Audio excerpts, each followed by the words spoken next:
चलिए अब हमें देखना है प्रश्नावली 1.1 का क्वेश्चन नंबर 2 बोला है दर्शाइए कि कोई धनात्मक विषम पूर्णांक 6q+1 या 6q+3 या 6q+5 के रूप का होता है जहाँ q कोई पूर्णांक है। ठीक, बहुत आसान है।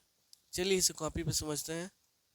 चलिए यहाँ पे देखिएगा तो हल यहाँ से करते हैं। कहाँ से जी? हल देखिएगा तो यहाँ पे धनात्मक विषम पूर्णांक यानी पॉजिटिव दिया है और विषम पूर्णांक दिया है। ठीक है, यहाँ पे ठीक है दिया। और बोला है जहाँ q क्या है? एक पूर्णांक है। ठीक है, तो सबसे पहले आप मान लीजिएगा, माना कि धनात्मक पूर्णांक क्या जी? माना कि धनात्मक पूर्णांक इक्वल टू ए। ठीक है, अब यहाँ से देखिएगा ए यहाँ पे हो गया धनात्मक पूर्णांक ए, तो यहाँ पे देखिए ए का फॉर्मूला क्या होता है जी? BQ+R यहाँ पे होता है ना। तो अगर इसे ध्यान से देखिएगा तो B की जगह पे 6 है और Q की जगह पे Q है, यानी B की जगह पे कितना है जी? 6 है। यहाँ पर भी देखिए तो Q के पास में क्या है? 6 है, जो कि B के स्थान पर है। ठीक है, यहाँ से इसको कंपेयर कीजिएगा तो आपको यहाँ से B का वैल्यू मालूम चल जाएगा।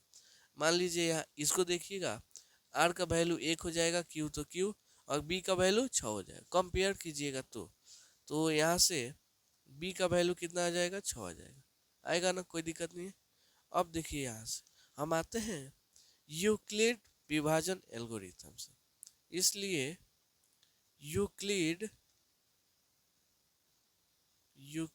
विभाजन एल्गोरिथम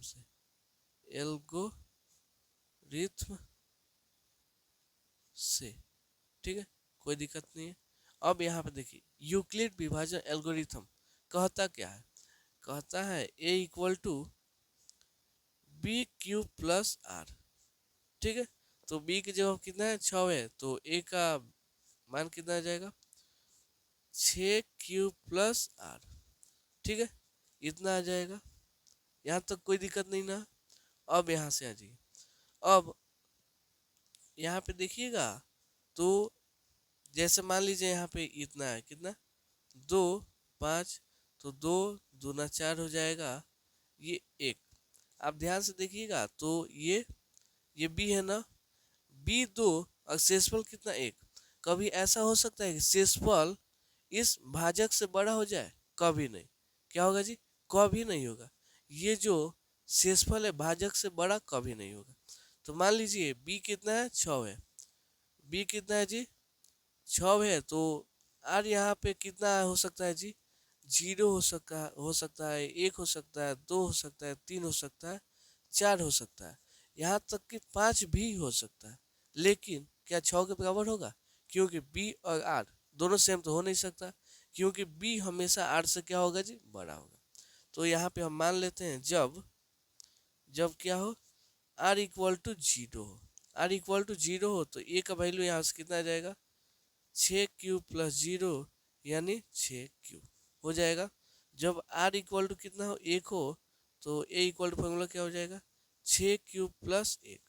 ठीक है, जब R इक्वल टू 2 हो तो A का फॉर्मूला हो जाएगा 6q+2। ऐसे ही देखते चलिए कितना, कहाँ तक? 5 तक। R इक्वल टू 3 हो तो A equal to 6q+3। R equal to 4 हो तो A equal to 6q+4। R equal to 5 हो तो A का वैल्यू 6 इक्वल टू 5। यहाँ तक कोई दिक्कत नहीं। R का वैल्यू कहाँ से कहाँ तक लिए? 0 से 5 तक लिए। 6 क्यों नहीं लिए? क्योंकि अगर R का मान 6 ले लें और B का मान भी 6 हो, ये कभी पॉसिबल नहीं है, इसलिए 6 नहीं लिए। अब यहाँ से देखिएगा तो बोला है, क्या बोला है जी? दर्शाइए कि कोई धनात्मक विषम पूर्णांक 6q+1 या 6q+3 या 6q+4 के रूप का हो सकता है धनात्मक विषम पूर्णांक। यहाँ पे क्या लिखा है जी, धनात्मक विषम, विषम यानी जो दो से भाग ना लगे। तो यहाँ पे देखिएगा, तो 6Q, यहाँ पे Q का मान कुछ रखिएगा तो क्या आएगा, सम संख्या ही आएगा। जैसे मान लीजिए यहाँ पे 1 रखते हैं तो 6 एकम 6 आ जाएगा, 2 रखते हैं तो 12 हो जाएगा, 3 रखेंगे तो 18 हो जाएगा, यानी सब क्या आएगा जी, सम संख्या ही आएगा। तो ये तो धनात्मक विषम पूर्णांक होगा नहीं। लेकिन यहाँ पे देखिएगा, तो 6Q+1, अब Q की जगह पे कुछ भी रखिएगा। जैसे यहाँ पे देखिए 6Q+1 है ना, 6Q अगर 1 रखिएगा तो 6 एकम 6 1 7 हो जाएगा। अगर यहाँ पे 2 रखिएगा तो 6 दूना 12 1 13 हो जाएगा।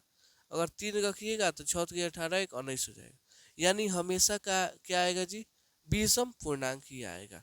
तो क्या हो सकता है, एक ये धनात्मक विषम पूर्णांक हो सकता है, और एक ये हो सकता है, और एक ये हो सकता है।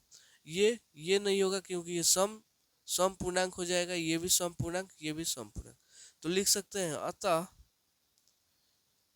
अतः 6Q+1 6Q+3 तथा 6Q+5 एक धनात्मक विषम पूर्णांक है। क्या है जी, एक धनात्मक विषम पूर्णांक है। ठीक है, बस यही हमको देख लेना था कि विषम पूर्णांक है या नहीं। बस इसका सॉल्यूशन इतना ही है। उम्मीद करता हूँ समझ में आ रहा होगा।